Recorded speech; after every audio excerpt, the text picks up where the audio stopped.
Nous allons parler dans cette simulation de l'inertie d'un corps solide en rotation autour d'un axe fixe.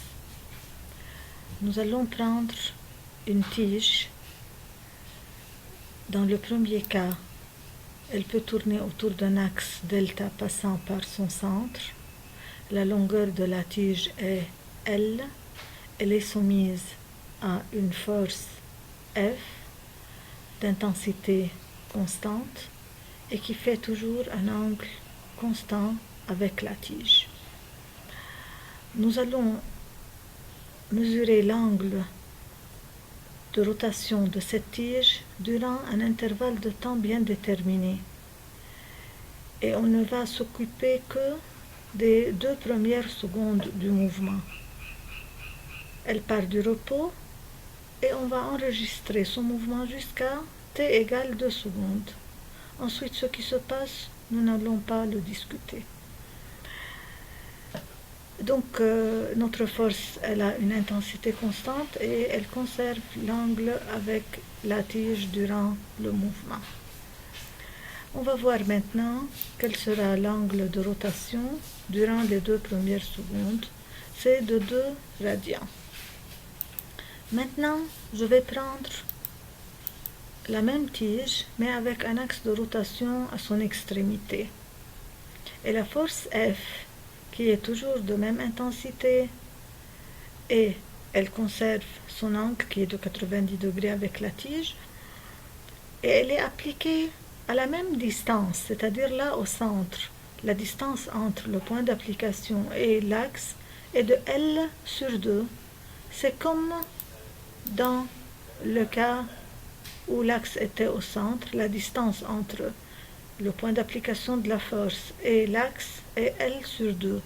Ceci, on le prend pour avoir un moment qui est le même dans les 2 cas. Le moment de la force par rapport à l'axe est le même.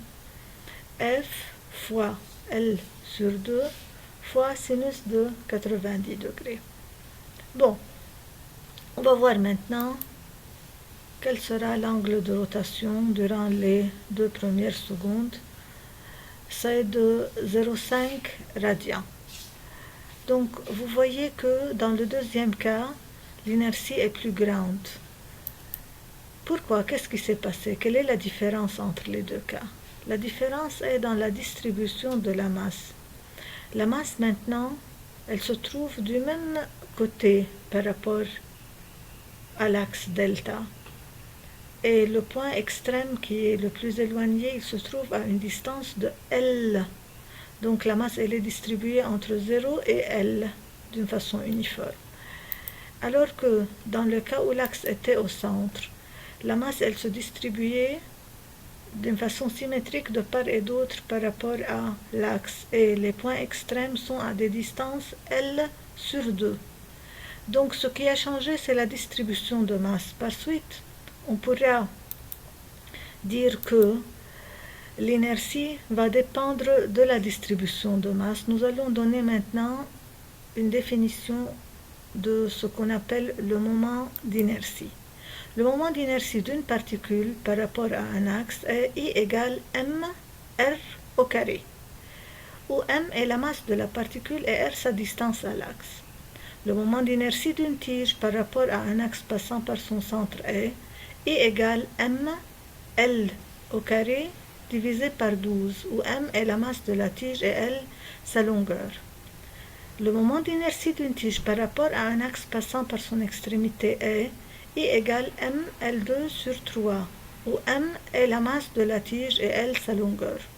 Comme vous voyez là, la valeur du moment d'inertie est 4 fois celle dans ce cas. C'est-à-dire, lorsque l'axe est à l'extrémité, le moment d'inertie est plus grand, 4 fois plus grand que celui où l'axe était au centre. Bon, c'est ce que nous devons savoir à propos du moment d'inertie qui sera relié ensuite avec le moment de la force pour donner la deuxième loi ou bien la relation fondamentale de la dynamique de rotation. Merci bien et au revoir.